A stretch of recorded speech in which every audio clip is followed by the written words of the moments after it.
ये वह मनाजिर हैं जो पाकिस्तान के आवाम को झंझोड़ देने के लिए काफ़ी हैं। रात के अंधेरे में सर्दी से ठिठुरते लाशों के साथ बैठे मुजाहिरीन और उन पर रियासती इदारों की यलगार। एक तरफ वह माएँ जो अपने बेटों की लाशें सीने से लगाए बैठी हैं, दूसरी तरफ वह ताकतवर हाथ जो इनकी आवाज़ को दबाने की कोशिश कर रहे हैं। मेहरांगा बलोच, वही आवाज़ जो हमेशा मजलूमों के हक़ में खड़ी रही, वही चेहरा जो हमेशा रियासती जाबिर के सामने डट कर खड़ा रहा, आज वह भी गिरफ्तार हो चुकी है। सवाल यह है कि क्या बलूचिस्तान में इंसानों को अपने प्यारे लोगों की लाशों के साथ भी एहतिजाज करने का हक नहीं? बलूचिस्तान एक बार फिर जल रहा है और यह आग किसी हादसे का नतीजा नहीं, बल्कि एक सोचे समझे मंसूबे का हिस्सा मालूम होती है। कुछ दिन पहले जब मुजाहिरीन को रियासती फायरिंग का निशाना बनाया गया तो बलूचिस्तान के अवाम ने एहतिजाजन शुहदा की लाशें लेकर सड़कों पर धरना दिया, लेकिन इस पर भी ताकत का इस्तेमाल किया गया। लोग मुंतशिर किए गए और लाशें छीन ली गईं। सवाल यह है कि अगर बलोच आवाम का एहतिजाज करना जुर्म है तो फिर इंसाफ किस दरवाजे पर जाकर मांगा जाए? यह पहला मौका नहीं है कि बलूचिस्तान में मजलूमों की आवाज़ को दबाया जा रहा हो। यह वही बलूचिस्तान है जहां वसाइल की भरमार है, लेकिन आवाम गुर्बत में जिंदगी गुजार रहे हैं।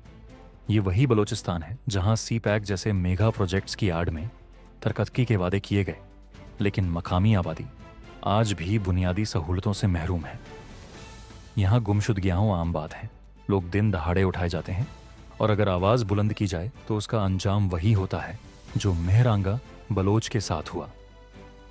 रियासत कहती है कि बलूचिस्तान में अमन व अमान कायम रखने के लिए सख्त इक़दामात ज़रूरी है, लेकिन सवाल यह है कि क्या ताकत के ज़रिए लोगों को दबाना ही वाहिद हल है? क्या मुज़ाकरात के दरवाजे हमेशा के लिए बंद हो चुके हैं? क्या जो लोग अपने हुकूक की बात करते हैं वह वाकई रियासत दुश्मन है, या फिर उन्हें ज़बरदस्ती दुश्मन बना दिया गया है? यह मामला सिर्फ बलूचिस्तान तक महदूद नहीं, ये पूरे पाकिस्तान के लिए लम्हे फ़िक्रिया है, क्योंकि जब भी कोई अपनी आवाज़ उठाता है, चाहे वह पंजाब हो, खैबर पख्तूनख्वा हो या सिंध, उसे खामोश करवाने की हर मुमकिन कोशिश की जाती है। अभी कुछ अरसा पहले ही हमने देखा कि पंजाब में भी सियासी कारकुनों के खिलाफ क्रैकडाउन हुआ।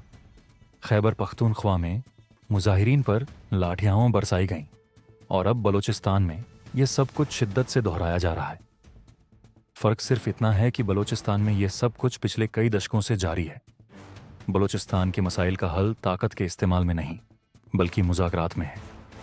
अगर रियासत वाकई अमन चाहती है तो उसे इन मसाइल पर संजीदगी से गौर करना होगा।